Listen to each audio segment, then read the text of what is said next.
Wayengumengameli uZuma umangalele umshushisi uadvocate Billy Downer kanye nentatheli uKaryn usola uDowner ngokunikezela ke ngolwazi oluyimfihlo lentatheli olumayelana ke nemniningwane ngesimo sempilo kaZuma.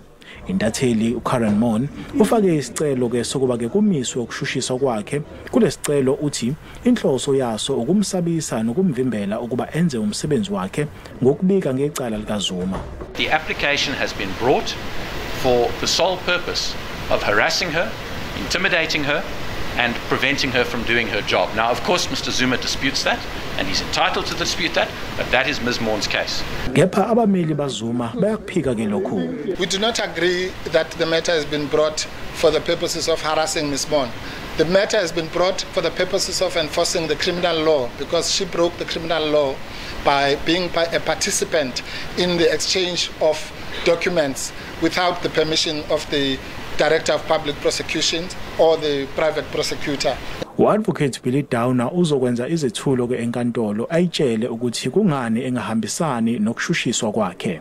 Not only do we submit that this prosecution is an abuse and therefore an invalid prosecution, but also that we deny that this court has jurisdiction.